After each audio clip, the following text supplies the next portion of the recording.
Tukisonga mbele mtazamaji, katibu mkuu wa muungano wa vyama vya wafanyikazi nchini KOTU Francis Atwoli amewakashifu baadhi ya maafisa wakuu wa umma na wale wa usalama kwa kutoa habari muhimu za serikali, akionya kwamba hatua hiyo huenda ikaathiri pakubwa shughuli muhimu za serikali.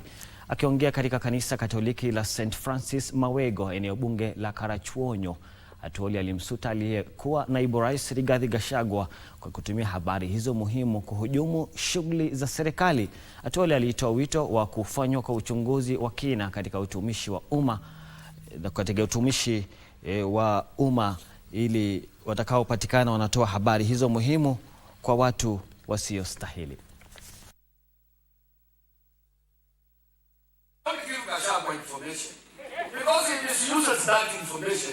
Na tunafanya wapana katika polisi vijana wetu wafutwe kazi.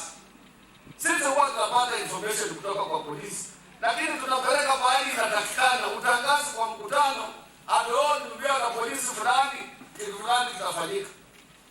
Hasa huyu kijana anaitwa Sifuna, yeye ndiye aliandika agreement ya mkataba kati ya chama cha ODM na chama cha UDA.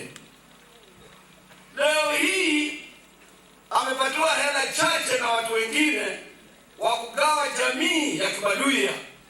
Ndio kazi ya vijana ni kulinda nchi, lakini sio uongozi.